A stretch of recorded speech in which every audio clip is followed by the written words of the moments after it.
Best Hindi कहानी। असीमा नामक एक गांव था। उस गांव में एक पुरानी हवेली थी। उस गांव के लोगों का मानना था कि उस हवेली में एक चुड़ैल का वास है।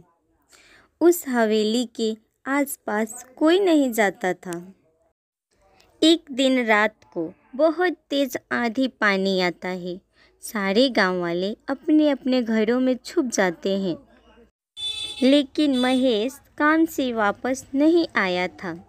रात काफ़ी ज़्यादा हो रहा था। सीमा घबरा रही थी। वह सोचने लगी कि उस हवेली के रास्ते तो नहीं आ रहे थे।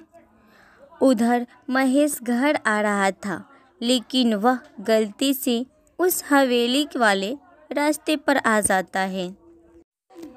महेश जैसे ही हवेली पार करता है, चुड़ैल आवाज़ लगाती है, रुको महेश, कहाँ जा रहे हो?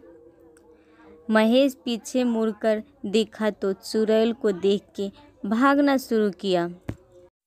लेकिन चुड़ैल महेश के ऊपर हमला करना चाही, लेकिन वह कुछ नहीं कर पाई क्योंकि उसके पास मंदिर का प्रसाद था।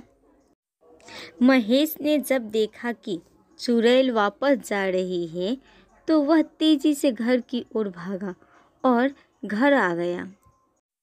उस रात महेश तो बच जाता है, लेकिन रोज किसी न किसी को चुड़ैल का शिकार बनना पड़ता था। इस बात से सारे गांव वाले बहुत परेशान थे। फिर सीमा बोली, क्या हम ऐसे ही चुड़ैल का अत्याचार कब तक सहेंगे? हमें कुछ करना चाहिए।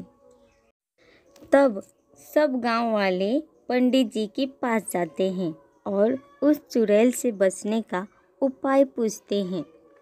पंडित जी बोले, हाँ, हम तुम सब के साथ चलेंगे। आज रात को उस चुड़ैल का भस्म करेंगे। जब आधी रात होता है तो गांव वाले और पंडित जी उस हवेली के बाहर पहुंचते हैं। थोड़ी देर में चुड़ैल बाहर आती है। सब डर जाते हैं, लेकिन पंडित जी ने जल्दी से वह भस्म चुड़ैल पर डाल देते हैं। भस्म पड़ते ही चुड़ैल चिल्लाने लगती है। इतने में पंडित जी ने फिर से कुछ मंत्रों का उच्चारण करके भस्म फिर से फेंकते हैं। देखते ही देखते चुड़ैल जल के भस्म हो जाती है। सभी गांव वाले खुश हो जाते हैं और उस हवेली के रास्ते सब खुशी खुशी आने जाने लगते हैं। जादुई भस्म के कारण चुड़ैल का नामो निशान मिट जाता है। उस दिन से पूरे गांव वाले खुशी खुशी रहने लगते हैं।